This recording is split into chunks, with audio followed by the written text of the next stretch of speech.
सारी चीज़ छोड़ देना चाहता हूँ। जैसे कि मुझे चाह है। क्या? चाह जो होती है कि मेरे पास पैसा हो, गाड़ी हो, शादीशुदी हो, मैं इन सब चीज़ों से दूर रहना चाहता हूँ। मैं चाहता हूँ कि मैं भजन करूँ, भक्ति करूँ। विवाह हो गया? नहीं, विवाह नहीं करना चाहता गुरुजी। क्यों? क्योंकि मेरे गांव में क्या है, 10-12 साल के लड़के हैं, दिलवाग, दारू, वो उस रास्ते पे चल रहे हैं। मैं चाह रहा हूँ गुरु दीक्षा लेके अपने गांव की तरफ जो आसपास का एरिया है उन लड़कों को सुधारूं, उनको अच्छे रास्ते पे चलाऊं, मैं ये सब चाहता हूँ। हाँ, तो आप ये सब काम करिए, बहुत अच्छा विचार है आपका। ये काम आप विवाह करके अपनी गृहस्थी में रह के भी कर सकते हैं, और नहीं आपको करना विवाह तो आप साधु बन के, संत बन के, जहाँ है जिस रूप में है वहाँ रह के समाज सेवा का काम, समाज सुधार का काम आप कर सकते हैं। गुरुजी, इसके लिए मैं चाहता हूँ मुझे कोई अच्छा गुरु मिले, गुरु दीक्षा मिले, थोड़ा ज्ञान की प्राप्ति करूँ, जिनको मैं उस यहाँ से ज्ञान सीख के उनको ज्ञान दूँ। कितने भाई हो?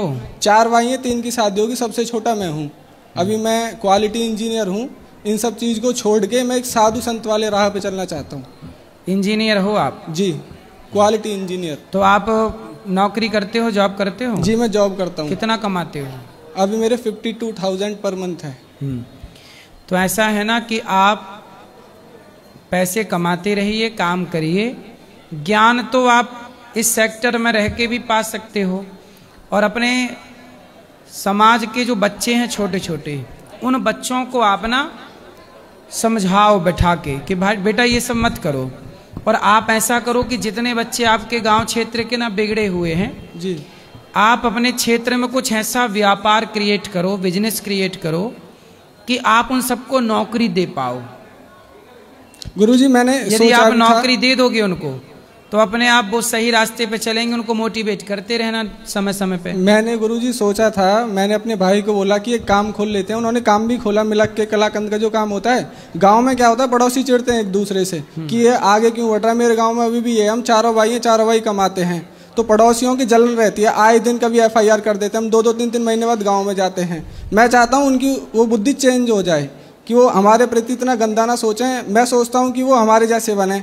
हमारे जितने भी पड़ोसी हैं 350 रुपये कमा लिए, शाम को दारू पी ली, दिलवा खा लिया, पढ़ने नहीं जाते। मैं चाहता हूँ जैसे हम हैं ऐसे वो भी बन जाएं, माँ बाप की इज्जत करें, दारू ना पिएं, माँ बाप को पीटे नहीं। ये सब चाहता हूँ मैं गुरुजी। नहीं, आप अच्छा चाहते हैं। देखो, जब भी आप कोई अच्छा चाहते हैं, अच्छा सोचते हैं, तो सबसे पहले जब समुद्र मंथन हुआ तो जहर निकला, विष। जी, कोई भी काम आप करोगे पहले आपको अपमान मिलेगा, असफलता मिलेगी। अपमान असफलता का जहर पी गए तो आखिरी में अमृत का सफलता, अमृत में सफलता भी मिलती है। तो आप धैर्यता से अपना काम करते रहिए, और आप ज्ञान प्राप्त करके गुरुजनों से, और आप ज्ञान बांटिए। नौकरी काम धाम अभी ना छोड़िए। आप आगे चल के कोई बहुत बड़ा बिजनेस करिएगा जिससे आप रोजगार दे पाएँ।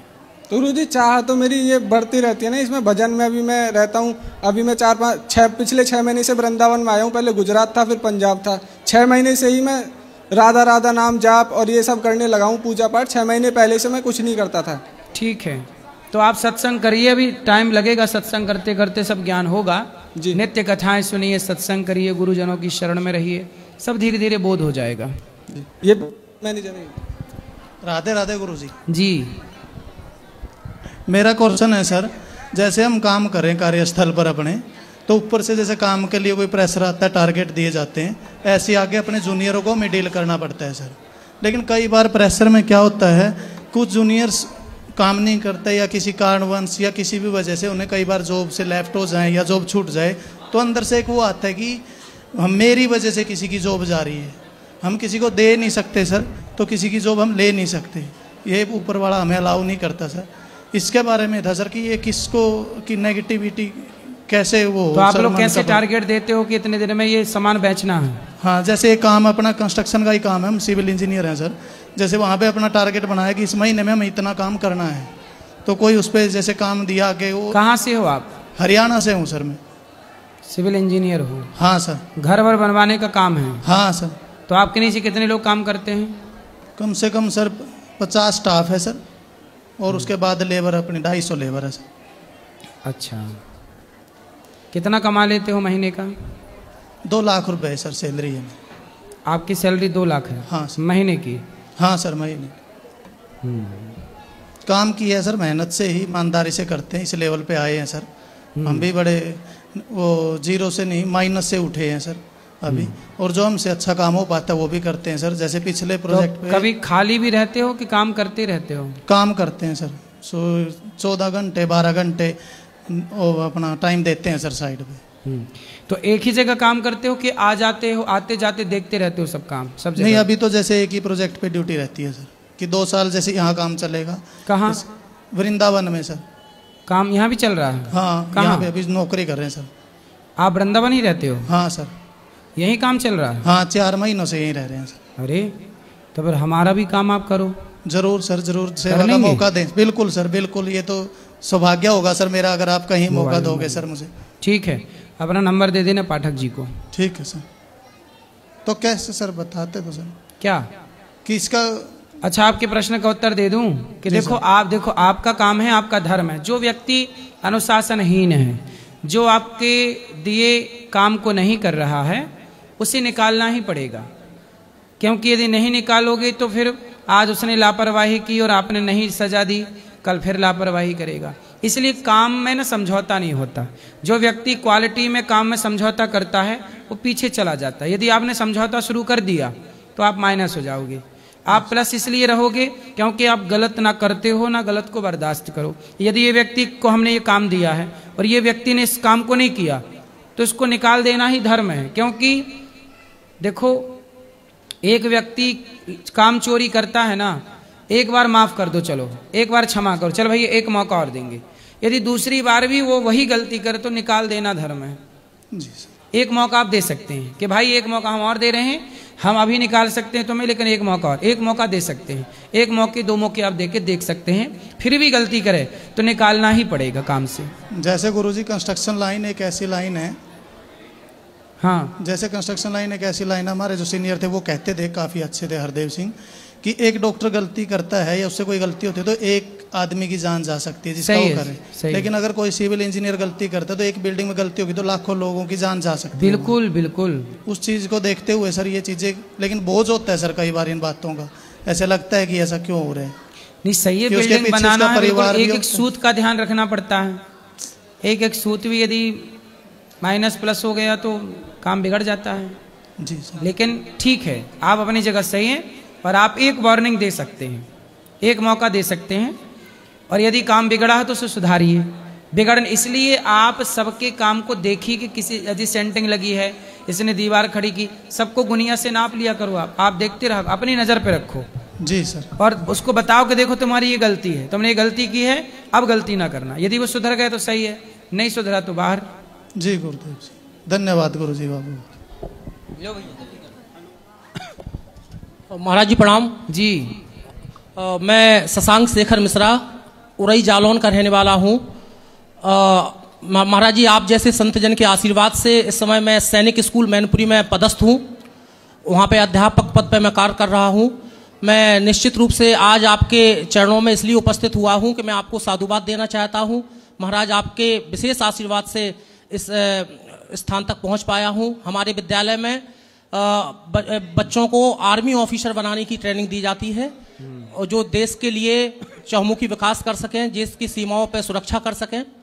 मैं विशेष रूप से कहना चाहता हूं कि आज आपके दर्शन पाके मैं महाराज कृतकृत हो गया, बड़ा ही भावुक हूँ इस समय। क्यों?